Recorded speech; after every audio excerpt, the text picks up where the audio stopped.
philosophical femcel fanfic at its finest.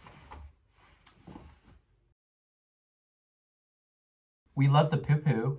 Do we see the neck action? Is the neck action occurring? So horny. Oh.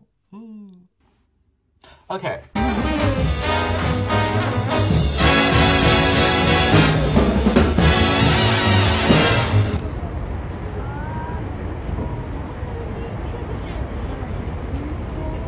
Tysięcy papierosów. I z dymem 300 znowu poszło. It's your boy Nate. Back on our bullshit. Last time I filmed, I don't know where we were at, but I'm a bit ill, I think. So we've been just taking it kind of slow. Last night I went to bed at like 9 p.m. and then woke up at 4. Also still kind of jet lagged. But hi, hello. If you're new here, I'm Nathan. I read books because reading is sexy, and if you're not reading, you're not sexy. We got some book updates, just a few. I forgot to talk about this, but we finished Sula on the plane over from LAX to Incheon. Incredible. Incredible! Ugh. Okay, I loved Beloved, and like I was reading it on the Kindle, and that really just disrupted sort of the flow of her writing style for me. Morrison is definitely someone you need to read like pages, book format. Like you need to read Morrison book in hand, not a Kindle. Do not disrespect her like that. But this just, oh. Okay, well, first off, did a buddy read with Katie James, and we got to talk about a lot of like people, place, and people and place as characters, and then we realized, wait, community as character. And it was really interesting to examine the world of Bottom through these caricatures of this ginormous cast of characters and how they form community and how they create community as like a singular being, as a singular character. Recounts Bottom as a Black community, and we follow along through the lives of all of these characters and how they make up Bottom, which is the name of the city. Yeah, just so delightful the way that Morrison writes and how she's so skilled at creating so much empathy through her characters by writing them with irony, humor, disgust, with like absolute compassion. Like these characters, they feel so real because you see all their different shades of beings, and goes to show that community is neither good nor bad.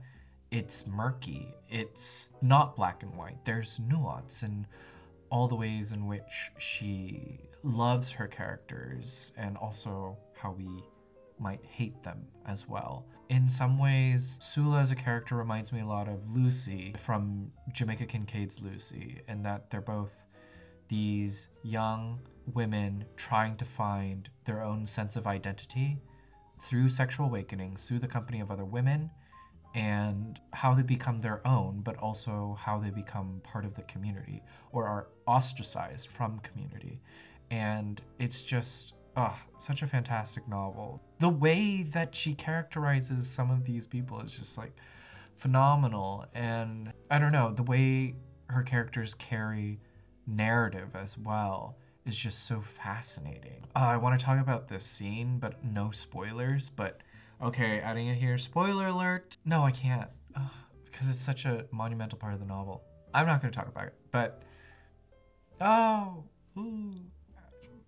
just read this. Please read Toni Morrison's Sula. I think by far going to be within the top 10 of 2023 for me. And I can't wait to read more Morrison. I think I'm doing Song of Solomon is going to be my next Morrison, because I did a book club order, and especially for the hat. That hat is phenomenal. So yes, Morrison, incredible. Katie James is wonderful. We had a series of wonderful chats about the entire book. So many thoughts, and so many thoughts continued as well. It's just such a fantastic read. and such a short one, which I think is why it worked so well for me. Just like in such a short amount of pages, so much characterization goes on, so many people as well. It's incredible how she can write with such compassionate economy that just makes her an incredible writer. Sula, Toni Morrison, please read it. Incredible.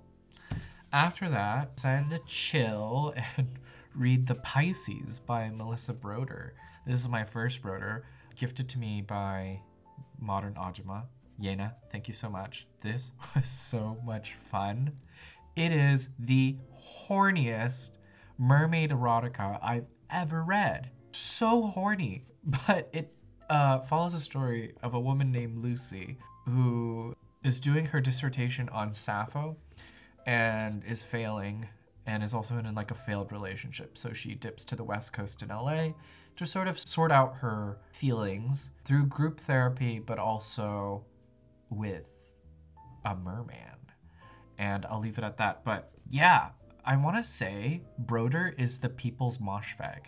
She's so moshfagian in that she focuses on the body and its disgust, but can write with such like humor, wit, without it being extremely controversial, but like still dark and striking and incredibly readable. I find that moshfag sometimes is a bit standoffish in her writing, but Melissa Broder, her prose just goes down so easy. There's this thing she does. It's in the very first line. I think Broder's very good at it. I was no longer lonely, but I was. She writes these like contradictory sentences that are very black and white. She was not lonely anymore, but then she was. And then in between those two black and white images that we have, she fills in the gaps. And through that, we get a lot of where her character is coming from and how she sees the world. And it's just really fun the way she is able to do these contradictory sentences. Through it though, it's extremely funny, extremely disgusting, extremely sexual, and yeah, just worked a lot for me. This was such a like fun, breezy read, and I want to read more Broder. I just love her. She's just so readable. I'm just, yeah, sort of taken aback by how you can write smart, funny stuff and have it be for the people. This feels very much for anyone. You know, it's not that I have anything against the Harley Quinn romance readers, but you can be smart about it too, with a bit of Greek, with a bit of fun characterization, with a bit of it being sad, but also whimsical and, I don't know, just smart. Very, very smart. Truly gifted, and her prose is so wonderful that it's highbrow and not lowbrow, but it's like, it's for the people. It's made for the people. It's just very fun. Very horny. I will say, who was I talking to? Because I do want to credit her. Jessica, from Jessica's Book Stack. She reached out, DM'd me, and was saying how this was her new book to rec for the people who are in a reading slump, and I must do the same. It is just so funny, dark, smart, and just like horny too. So it you know, checks all the boxes, makes it a perfect read. So yes, The Pisces, Melissa Broder. Very curious to read more of Broder. Read this. Read this if you're in a reading slump, even if you're not in a reading slump. It's incredible. Very horny. Fish with sex horny, just very out there. But works. It just works. It has good sex scenes, bad sex scenes, and both are just incredible the way she does it. But yes. And now I am about halfway through, as if holding this up will do anything for you. But I don't know if it'll show. Nope, it won't. But I'm reading Esther Yi's Your Name, Y/N. And unhinged, let me tell you, unhinged. I am loving it. You know, halfway through it, I am loving it. And I'll save my thoughts at the end, just because it's incredible. But to give you a little snapshot of what it is, it's basically what it means to be part of BTS ARMY and to have full faith in a singular member and to love them. That's basically what the whole book revolves around, and it's incredible. Just this, I've never heard language written like this before, where it's so strange and incredible. It's strange, it's funny, and incredibly smart as well. I think because Yi comes from a journalism background, so there's this density in sentences, almost Germanic too, given that Yi lives in Germany, and just incredible. It's just so good. I think gonna be one of my top favorites as well. The year has just started and we already have favorites. What is going on? What is going on? I think it's gonna be hard to pick a favorite this year, given that I'm getting so many. Loving it. We'll let you know my thoughts soon, because I'm already halfway through and I started it yesterday, so yeah. Oh, it is daytime, I swear. It is almost 2 p.m., which is concerning, because that's it. The day's over. I woke up at 4, laid in bed, because like my body was just super sore, not from sickness, but you know, I'm trying to get back. I gained probably a couple pounds given my trip in America. You know, the American diet, being in cars constantly, does something to the body. So I want to get back in shape. Did a bunch of burpees yesterday, and my whole upper body is just like sore. So I can't move anything. I can't even like put my arms above my head. It like hurts. So we're taking it slow this Sunday, and but I need to step outside because I haven't stepped outside in the past, I think 24 or 48 hours, because I've been sick. So yes, we need some fresh air. Probably gonna go to a cafe, do bits of reading. I'm taking up a lot more journal writing this year, just to sort out the self. And yeah, what else am I doing? I have to get groceries too, because we are out. I need vegetables. My skin has been awful. It's just, you know, I used to be really good at being able to transition back into, like, to adapt quickly. But I think with age, it's been a struggle. So we just need, like, deep cleanse of the self. Vegetables, fruits, journaling. I don't know what it is. And I'm sick. So that's what's going on. So yeah, I'm gonna step out and do all that. Yeah. Okay.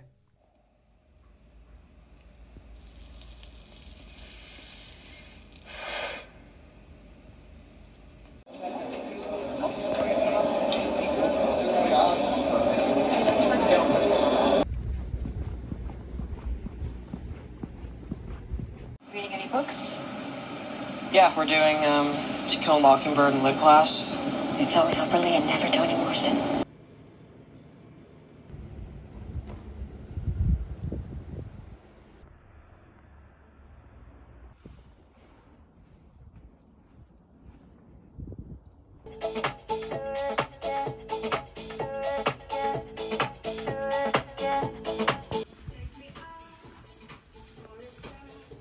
Hi, hello. My mirror is not that dirty.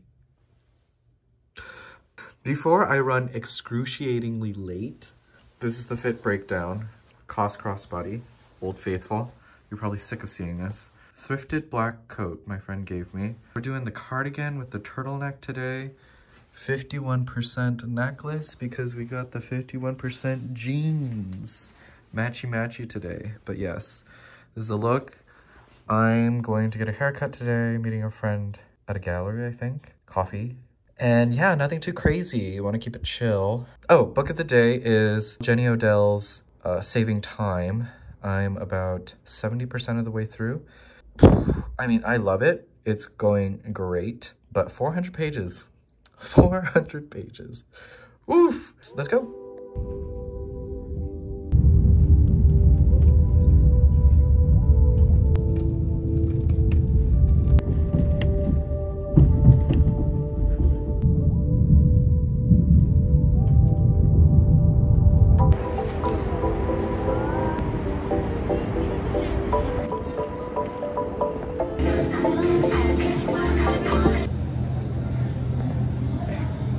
haircut has been got. And now I'm gonna go meet my friend at a gallery. But I have like about an hour to kill. So might go to a cafe and read. Yeah. Oh my god, I'm filming in public. This feels so weird. I have some time to kill, so going to read a bit and enjoy this hazelnut latte from the Coffee Bean. I love this shit, and I usually get one when I go back to America, but I didn't this time around, so doing it here. Okay, anyway, reading time.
It's for the vlog. It's got to be done. Allie, of this keyring pizza, pepperoni playboy. That's me. Let me open this. Oh. Oh my god, it's so cute. It's a pizza. That's me. Okay, what else? What is this? You have to see. Ooh, ooh. Oh my god, an alien tote. I've actually been wanting to get one of these. Really? Yeah, so thank you. I like the colors. Chic. Well, that's a fucking lie. It's the thought that counts. Thanks. Oh, thank you. You can't go wrong with the tote bag. Thank you, thank you. Yes.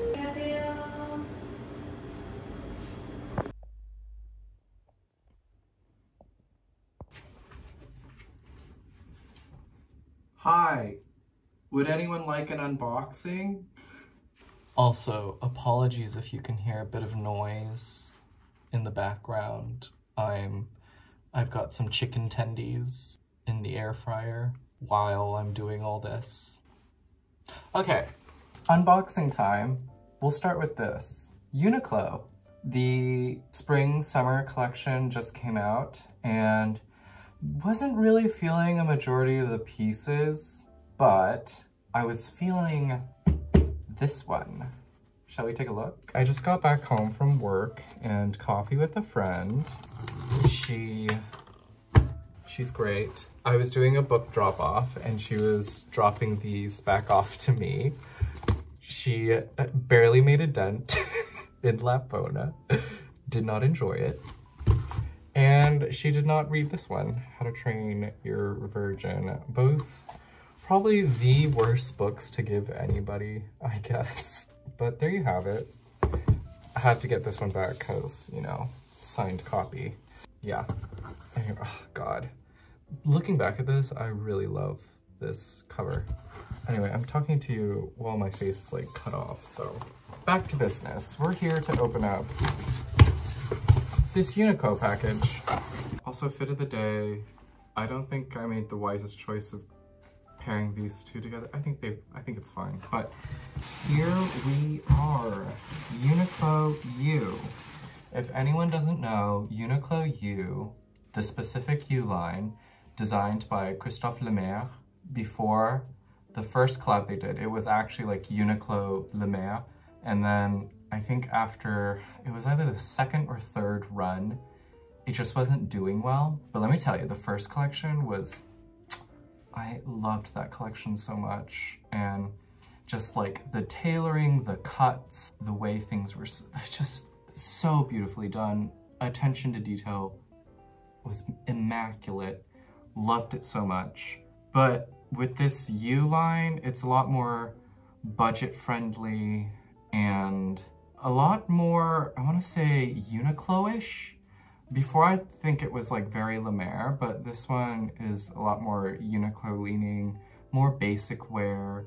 But I picked up, before I show you, this, described as a work jacket shirt. We love something that does both, you know? How to do both, Ali Smith. Shall we put it on?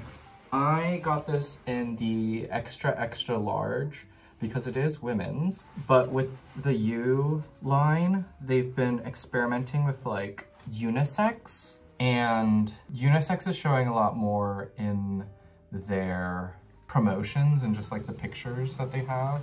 I'm a little nervous putting this on because I tried the large in the store and it was a little too cropped. So I was hoping maybe 2 sizes more. The length will do me justice. But I think this works best if you don't have your shirt tucked in and have it laid out. Let's just try it on. Ooh, that is a lot more roomier. Oh my gosh, yes! Yes, this is the perfect length. I like this. Yo, wait, I love that. It's perfect. I was afraid the sleeves were gonna be too long, but they sit just right. The crop here is just immaculate. I love this so much. Let's see what this looks like. Untucked. There we go. Okay, let's just go all the way actually. Oh, that is so fun. Okay. Okay.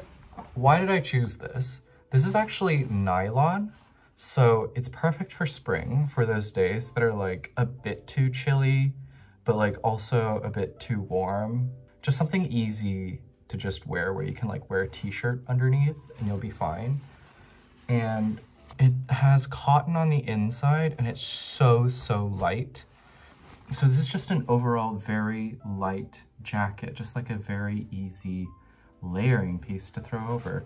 I got it in the navy. I think it's dark gray, but it's very much navy. But it has like this, you won't be able to see it very well, but almost a tiny bit of sheen to it. So I'm really excited to see what it looks like in broad daylight. It's perfect. It has this like nice big pocket in the front and then this generous pocket on the inside here. Very nice. Pocket here as well. And then these really cute button details here. Oh, and what I also love about this is that for any of those like windy days, look, you can pop up the collar and then it's like a little, like, I don't know what you call these, windbreaker collars? Okay. God, this is an awful fashion video. Do we see the neck action? Is the neck action occurring? Anyway, I love that. And it's just such a fun little piece. Oh my God, I'm so happy with this. Okay, and then I think I'm good for spring jackets. That's like, perf. Okay, let's take it off because it's getting a little warm in here. Okay, next. Magie du Matin. So, Matin Kim is a Korean brand. They have French tailoring, but with like modern Korean minimalism. And they just released a skincare line that I was really excited to look at. Matin, very cute, beautiful, beautifully done. I've been using the Abib Sunstick, but given that we are headed towards, you know, climate destruction, the sun is getting bigger, it is getting hotter. So I thought, okay, I need to actually like invest in some actual sunscreen and not just a sunstick. I feel like the sunstick's just really convenient if like you're on the go and you just need a little bit of that pick-me-up in the middle of the day. I'll definitely need to be carrying my sunstick around for this summer, I know, because it's getting warmer. It's getting warmer. Every summer I've been here, it has gotten warmer, and I'm just so scared of the future. So, better late than never to start protecting your skin for that, you know, eternal youthful look. But there it is. UV Protect Sun Essence SPF 50+. Opens like that, and then you squeeze it out. No smell, unscented, very nice. Yes, going to protect my skin with this. But I think in the future, when I run out of all of my moisturizer, I will get the moisturizer from this brand. Okay, is this interesting to anybody? Ow! I just hit my head on my shelf. Big boy, okay. Recto, another brand that I like. We picked up some things. Ooh. We got this fun little polo. Okay, hold on. We got it in this brown color because we love the poo-poo. We love the poo-poo colors, but I need to show you. But as you can see on the collar, we have this like raw trim here, which is like, I think a really nice detail to the polo. The logo here, white buttons, and it's this very almost like terry cloth material with a little cut here. Shall we try it on? I will put this on. Okay, sorry, I had to change into a shirt so you can see. But I like that, it's perfect, the perfect fit. I got it in a large. I think perhaps if I'm so picky, I might need to trim the sleeves, but I think this is it, this is good. I like this a lot. This is exactly what I'm looking for. It's like fine for winter if you're wearing something underneath, and transitions very well into spring as it's still quite light, even for like warm spring. It's quite light, but yeah, it's perf. Okay, last but not least, I've been eyeing this bag for a long while and finally on sale, so I thought, now's the time, now's the time.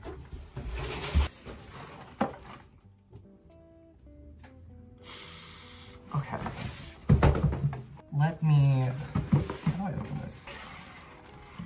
Got its own little dust bag. That isn't even in the bag, okay. Drum roll.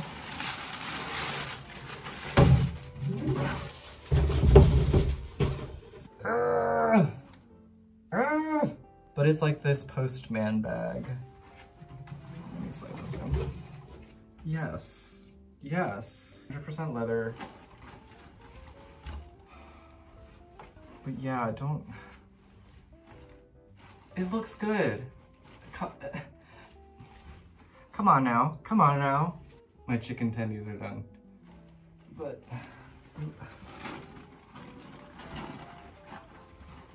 come on, I love this look so much. Tell me I look good, tell me I look good. I look good.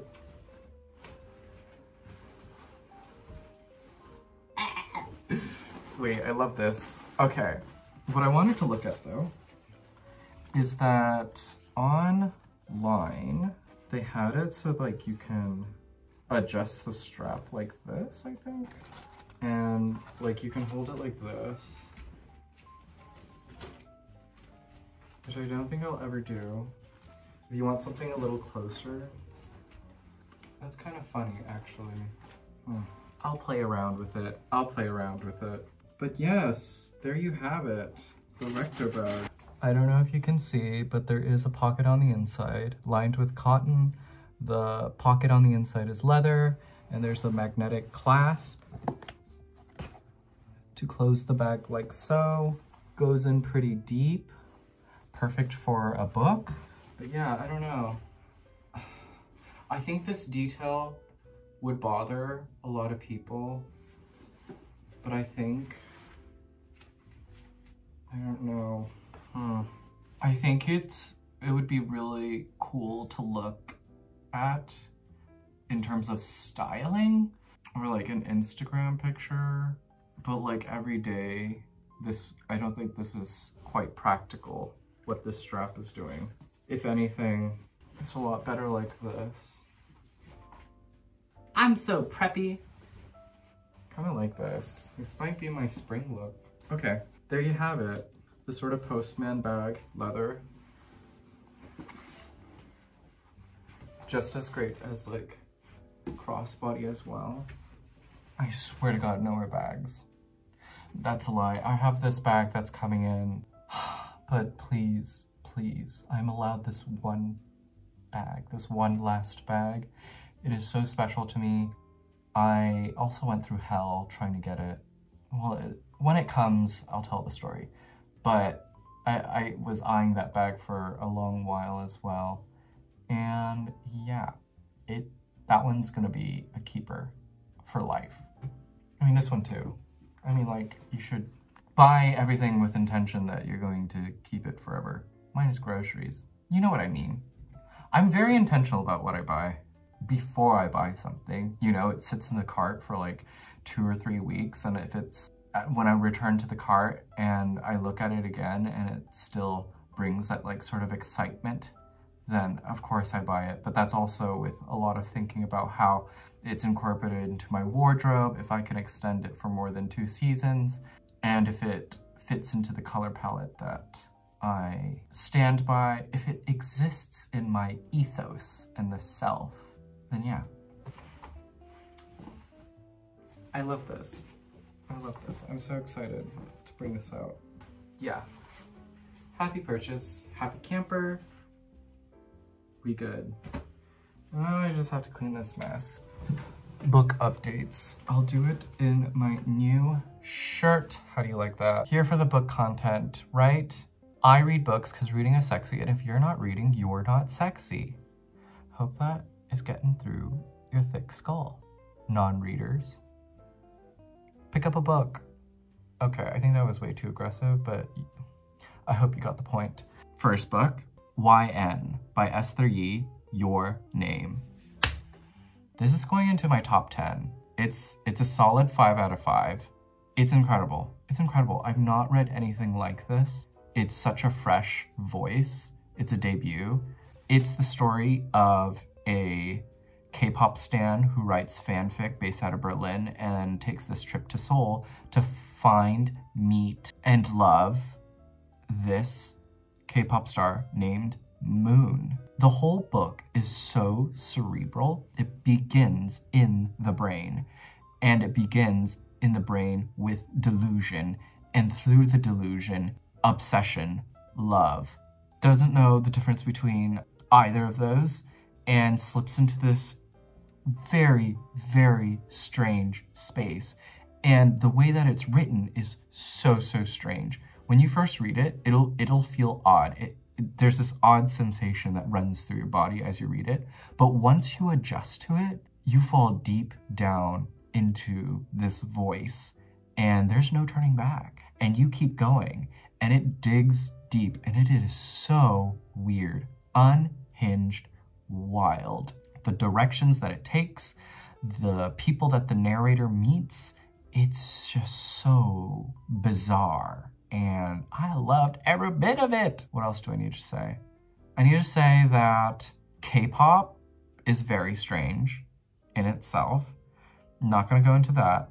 K-pop stans, even stranger. And I've been waiting for someone to talk about this. K-pop stans are wild, like crazy. They're legit crazy. Does anybody remember, there was like this police incident, I think it was in Texas or something, and the police were like looking on social media for like videos of a certain event that was happening, and then a bunch of K-pop stans totally spammed the police station and totally like blacked them out with what they were trying to achieve. I will have a link or something down below, but like they can stop the government if they set their minds to it. If BTS ARMY just like united and put all their minds together, they could do some like, you know, like anonymous level shit. They could like, you know, stop terrorist attacks. They're powerful. They're not to be reckoned with. They are insane, wild in that aspect. But, you know, gotta love them. Fan cams, oof. I love me a good fan cam. And sometimes they do like cream of the crop, good work. But it's very much that. It is, yeah, incredible. Sorry. Your Name. Philosophical femcel fanfic at its finest. Pick it up. I demand you. Your Name. Esther Yi. Also, if anyone doesn't know, like Your Name YN fanfic is this specific kind of fanfic where you, the reader, insert yourself in the story and play out whatever fantasy that's being involved in there. But yes, our narrator writes fanfic about this specific K-pop star named Moon, and it's through her existence in the fanfiction as well as her existence in trying to meet him that they sort of blend in a way, and she can't differentiate her love or obsession or delusion between both realms of this world that she lives in. But it also definitely looks at what is ideology, what does faith mean, what does belief mean, and how far one goes in meeting your so-called hero and loving them. What does it mean to love this sort of momentous character, this momentous person that has existed cerebrally, and to meet them in real life? It just plays with a lot of very different things that exist so heavily in fandoms that I don't think is talked about enough, and done so in the K-pop sphere. So, very, very well done. Very unique voice. It's odd at first, but you'll get the hang of it. And once you get the hang of it, it's a wild ride. Let me tell you. Yes. After that, also received an ARC of Jenny Odell's Saving Time. I started this beginning of January and was just caught up in a bunch of buddy reads. So I didn't have time to like get back to it, but we finished it. And yeah, let me tell you, time is not money. Time is beans. Rocks are alive. See time as fungal. That's what I got from the new Jenny Odell. But let me tell you, okay, beans. I didn't know this, but apparently you can regrow beans. Like you can buy beans and then plant them and then grow them again. So like they're this never-ending thing, but like we don't think of beans like that. Also, rocks are alive. Limestone is made of the remains of marine organisms. The rock itself was never alive, but the grains from which it formed once were part of live animals and plants. So, if anything, rocks are, in essence, this living thing, this thing that lives beside us. And I'll get to this point again later. And lastly, what the hell did I say? Time is fungal. Okay, yes, time is fungal. You know, we are trapped in looking at time as this thing that starts and ends when that's not how time moves. It's not chronological. Time, if anything, Odell describes, is fungal, moves like lava. Doesn't move in a straight line. It spreads out. It goes north, south, east, and west in different increments in all directions. Time is fungal. The indigenous people saw it this way. And that's interesting because it reminds me of my reading of last year of, I'll have the book here.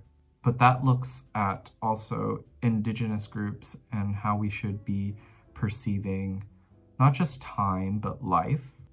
Cannibal metaphysics. Okay, seeing time not as chronological, time as fungal. And for the longest time, we've always seen indigenous people as quote unquote savages.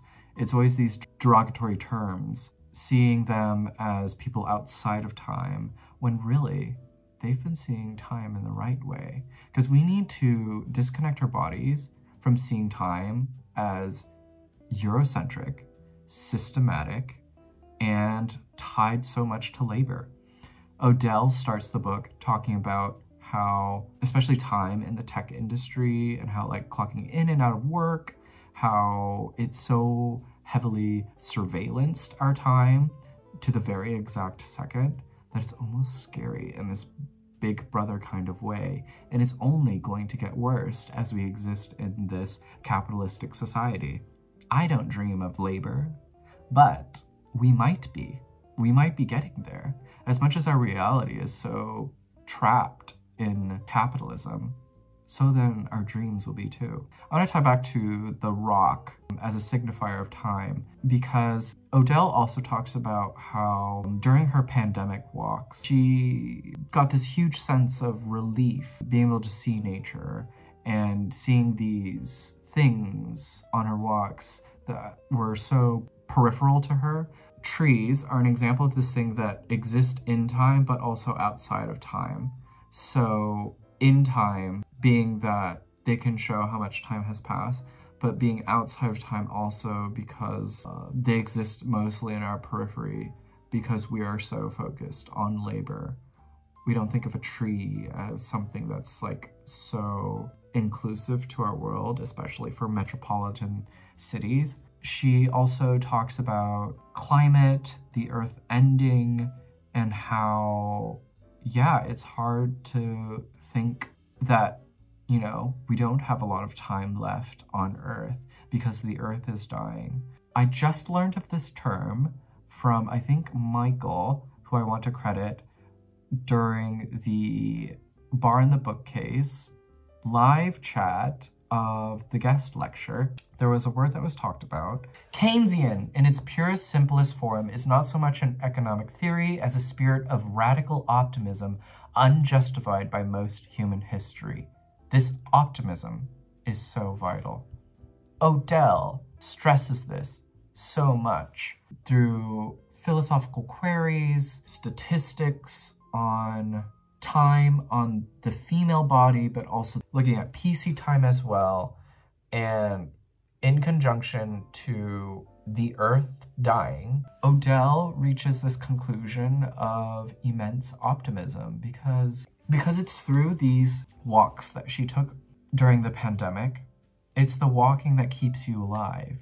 To keep walking is to keep living, to keep inquiring, and to keep hoping. She ultimately is led to hope. And it's in those pandemic walks that she took that she thought, hoping and walking have preoccupied me, but I had to travel a long way down those two paths to realize that they were the same path, whose rule is motion, whose reward is arrival in the unanticipated, and whose very nature is in contrast the tenor of our time, the preoccupied with the arrival and the quantifiable.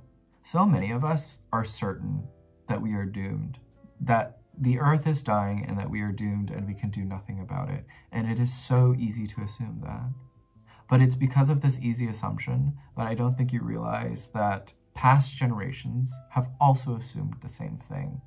The 70s and the hippies and people who were thinking green also believed that we were doomed. And before that, we've always believed that we were doomed.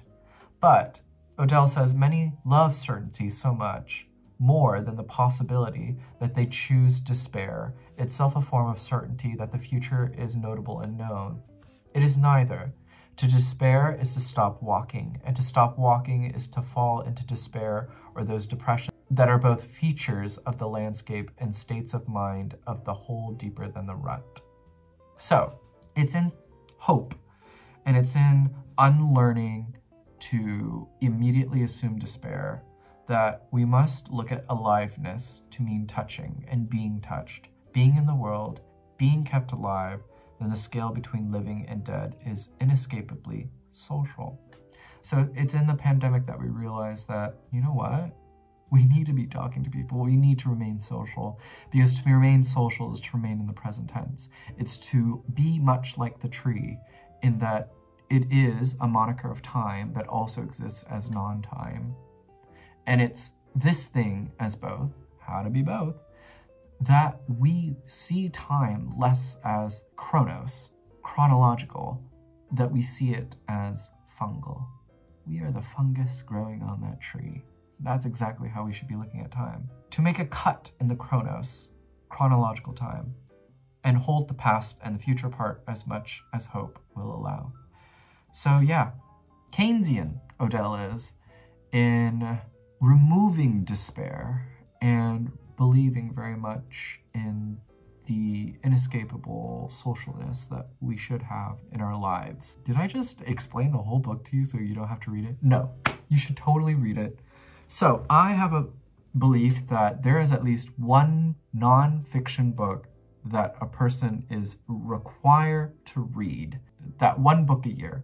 Sort of like the textbook for your year. Because, you know, when education ends, your formal education, you do less learning. Well, thankfully, I'm in a community where we're constantly learning with all of these stories that we read and then tell ourselves. But yes, I believe that there's like a textbook read for the year. Last year, it was very much the 90s by Chuck Klosterman, and seeing how America ended up being so divisive and looking at it pre-internet, going into the internet. So very, very cool how we saw that. If anything, a lot better than Andrew Callaghan's This Place Rules on HBO, and how that looks at how America is divisive but doesn't do much of the research, just does a lot of showing versus telling, while Chuck Klosterman's book does a lot of telling. Sorry, long tangent. That was the textbook of 2022. The textbook, your mandatory textbook read of 2023, is Jenny Odell's Saving Time. It looks at time beginning first as labor, how it hurts PC bodies, female bodies, and how it is incredibly still, so Eurocentric, so systematic, and so tied to labor that we will be hurting ourselves even more in the future. And it's through that, and through this unlearning of seeing time as chronological and seeing it more as fungal, that we will understand how we should be coexisting with each other, how we should be in the present tense, because every day is a present, right? Not to say that I've been more in the present, but I'm looking at time a lot differently. I used to look at time as like these chunks and these blocks, like my 9 to 5, my 15 minutes of reading when I get home from work. There has to be these sort of like fluid moments that I can allow myself to just do nothing. Guess gotta read How to Do Nothing, but those moments are important as well. And it's through looking not time as these blocks, but almost as these pools, these shallow ponds, these bodies of water, isn't tied from a start to a finish. And balancing that thinking while also realizing the reality, my concrete reality of my time still being tied to labor, unfortunately. As a working gal, let me tell you. Okay, enough of that. Good book, Jenny Odell, Saving Time. Good stuff, good stuff. Currently, I'm hoping to finish this book because it is the last day of February, and I think I might throw it in my February wrap up, not sure. If I finish it, I want to be faithful, I want to be honest. I'm at like 82%, so I think I'm nearly there. I should just count it.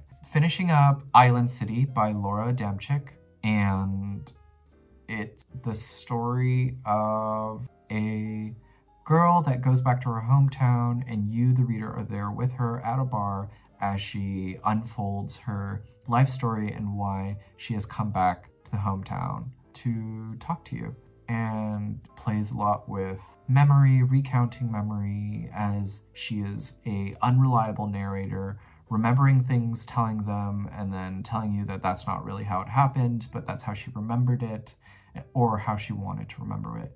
So it's very interesting. While the book is like directed at you as the reader, or you who grew up with her, well, not necessarily grew up with her, but grew up in the same town as her, in this like very small town vibes. But interesting read for me personally, because I just went back home, and then coming back here, just like, what is home? What is home supposed to provide? What does home provide now versus then? How do we reckon with all of that? Have we changed as a person? All of these things. And I'll save my thoughts later, because we haven't finished it. But we're almost done. So I'll stop myself here. Be well, do good work, keep in touch.